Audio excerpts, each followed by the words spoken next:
অনেকদিন আগের কথা। এক বৃষ্টিমুখর সন্ধ্যা রাতে জয়দেবপুর রাজেন্দ্রপুর রেল স্টেশনে অপেক্ষা করছিলাম একটি লোকাল ট্রেনের জন্য। তখন বাসের যোগাযোগ এত ভালো ছিল না। ঢাকা আসার জন্য ট্রেনই ছিল একমাত্র ভরসা। চারিদিকে শালবন বেষ্টিত। এই স্টেশনটি সেই বৃষ্টি সন্ধ্যা রাত ছিল প্রায় জনমানবহীন। ডাউন ট্রেন, তাই লোকজনের এত সমাগম ছিল না। অল্প কয়েকজন যাত্রী এলোমেলোভাবে ঘোরাফেরা করছিল। স্টেশন মাস্টারের কাছে খবর নিলাম ট্রেন আসতে অনেক দেরি হবে। ট্রেন নাকি তখনও গফুরগাঁও অতিক্রম করেনি। স্টেশনটিতে আলোর তেমন উজ্জ্বলতা ছিল না। সব মিলে ৩-৪টা বাল্ব টিম টিম করে জ্বলছিল। গুড়ি গুড়ি বৃষ্টি ঝরছিল। রাত 8টা বেজে যায়, 7টার ট্রেন তখনও খবর নেই। প্ল্যাটফর্মের পূর্ব পাশে ছোট্ট চায়ের দোকানে বেঞ্চিতে বসে চার সিগারেট খেয়ে সময় পার করছিলাম। হঠাৎ দেখে পশ্চিম পাশের বিশ্রামাগারের ভেতর থেকে একটি 20-21 বছরের মেয়ে বের হয়ে রেল লাইন ক্রস করে চায়ের দোকানের কাছে চলে আসছে। সে কখন বিশ্রামাগারে এসে বসেছিল খেয়াল করিনি। তার পরনে ছিল সালোয়ার কামিজ। মেয়েটিকে দেখে মনে হলো সে নিম্নবিত্ত ঘরের মেয়ে হবে। তার চোখ মুখ খুবই বিমর্ষ লাগছিল। আমার একটা লাজুক স্বভাব, কোনো মেয়ের দিকে সরাসরি বেশিক্ষণ তাকিয়ে থাকতে পারি না। আরও একটি অভ্যাস, কোনো অপরিচিত মেয়ের সাথে আগ বাড়িয়ে কথা বলতে পারি না। দেখলাম মেয়েটি চায়ের অর্ডার দিল। চা খেতে খেতে মেয়েটি আমাকে বলছিল, আপনি কোথায় যাবেন? আমি বললাম, তেজগাঁও, ঢাকা। আপনি কোথায় যাবেন? মেয়েটি বলল, পিয়ারপুর, ময়মনসিংহ অথবা কোনো একটা স্টেশনে। আমি বললাম, কখন আসবে আপনার ট্রেন?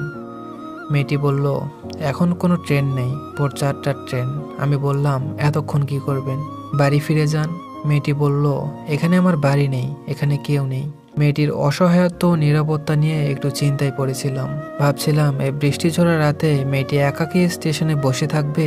একটু পরে স্টেশন আরো জনশূন্য হয়ে যাবে, চায়ের দোকানটাও বন্ধ হয়ে যাবে। একটু চিন্তাই লাগছিল। মেঘাচ্ছন্ন আলো আধারে স্টেশনের পূর্ব পার্শ্বে ধরে আমিও মেয়েটি হাঁটছিলাম। বলছিলাম, এখানে কোথায় এসেছিলেন? মেয়েটি বলল, আজই এখানে এসেছিলাম। যার কাছে এসেছিলাম সে এখানে নেই। এখানে সে থাকে না, সে কোনোদিন এখানে ছিলও না। আমি ঘর ত্যাগ করে তার সাথে সারা জীবনের জন্য চলে এসেছিলাম। এসে বুঝতে পারলাম আমি প্রতারিত হয়েছি। আমি বললাম, যার কাছে এসেছিলেন উনি আপনার কে হন? মেয়েটি বলল, কিছু হয় না, উনি আমার কেউ না। আমি বললাম, এই যে বললেন ওনার কাছে সারা জীবনের জন্য ঘর ছেড়ে চলে এসেছিলেন। মেয়েটি বলল, সে অনেক দুঃখের কথা। স্টেশনের অদূরে দেখি সবুজ সিগন্যাল বাতিটি জ্বলে উঠেছে। আমি মেয়েটাকে বললাম, ঢাকা যাবার ট্রেনটি বোধহয় চলে আসছে, আপনি এখানে খুব একা হয়ে যাবেন। ভোর 4টা বাজতে এখনো অনেক দেরি। একাকে স্টেশনে অপেক্ষা করতে ভয় পাবেন না তো? মেয়েটি বলল, আমাকে সাথে করে এক রাতের জন্য আপনার বাড়িতে নিয়ে যাবেন? কালকে সকালে চলে আসব। আমি ভিতরে ভিতরে একটু বিব্রত হলাম। নতুন বিবাহ করেছি, এই রাত দুপুরে একটি অপরিচিত যৌবনবতী মেয়েকে নিয়ে বাসায় হাজির হব। আমার নববিবাহিত স্ত্রী কি ভাববে? এই কথা ভেবে মেয়েটিকে বললাম, তা সম্ভব হবে না। আপনাকে সাথে নিয়ে গেলে আমার নতুন সংসারে অমঙ্গল হবে। মেয়েটি বলল, ও আচ্ছা, ঠিক আছে, আমি একা এখানে স্টেশনে থাকতে পারবো, আপনি কোনো চিন্তা করবেন না।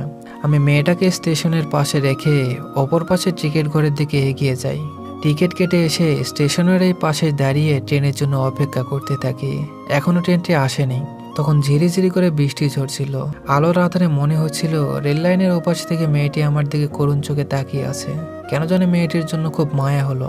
মনে হলো, এই মেয়েটি যদি আমার প্রেয়সী হতো তাহলে ঠিকই তো আজ তাকে আমার ঘরে নিয়ে যেতাম।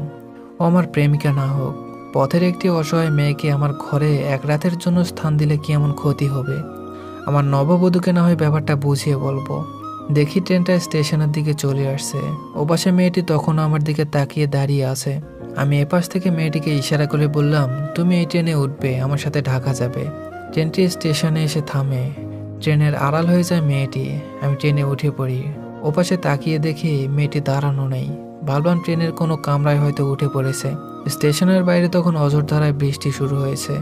একটু পর ট্রেনটি বৃষ্টি আর রাতের অন্ধকার ভেদ করে ঢাকার দিকে চলে আসতে থাকে। তেজগাঁও স্টেশনে নেমে আবারও খুঁজলাম মেয়েটিকে। কোনো কামরা থেকে সে আর নামলো না। বৃষ্টি তখন থেমে গেছে। ঢাকার রাতের আকাশে কোনো মেঘ নেই। নিয়ন আলোয় আলোকিত হয়ে আছে রাজপথ। স্টেশন থেকে একটা রিক্সা নিয়ে নাখালপাড়ায় আমার বাসায় চলে আসি। তারপর একদিন ইত্তেফাকের 3য় পাতায় একটা নিউজের হেডিং দেখতে পাই, কে অভাগী। ভেতরে ছোট্ট করে খবরে লেখা ছিল, গত পরশু রাত 9:30টার দিকে রাজেন্দ্রপুর রেল স্টেশনের কাছাকাছি ঢাকাগামী একটা লোকাল ট্রেনের নিচে কাটা পড়ে 20-21 বছরের অজ্ঞাতনামা একটি মেয়ে মারা গেছে। জিআরপি পুলিশ লাশটি ময়নাতদন্তের জন্য জয়দেবপুর সদর হাসপাতালে পাঠিয়ে দিয়েছে।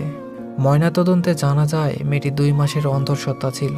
এ ব্যাপারে জয়দেবপুর সদর থানায় একটা মামলা দায়ের করা হয়েছে। তারপর কত বছর চলে গেছে, ওই মেয়েটার কথা কখনো মনে পড়ে, কখনো পড়ে না।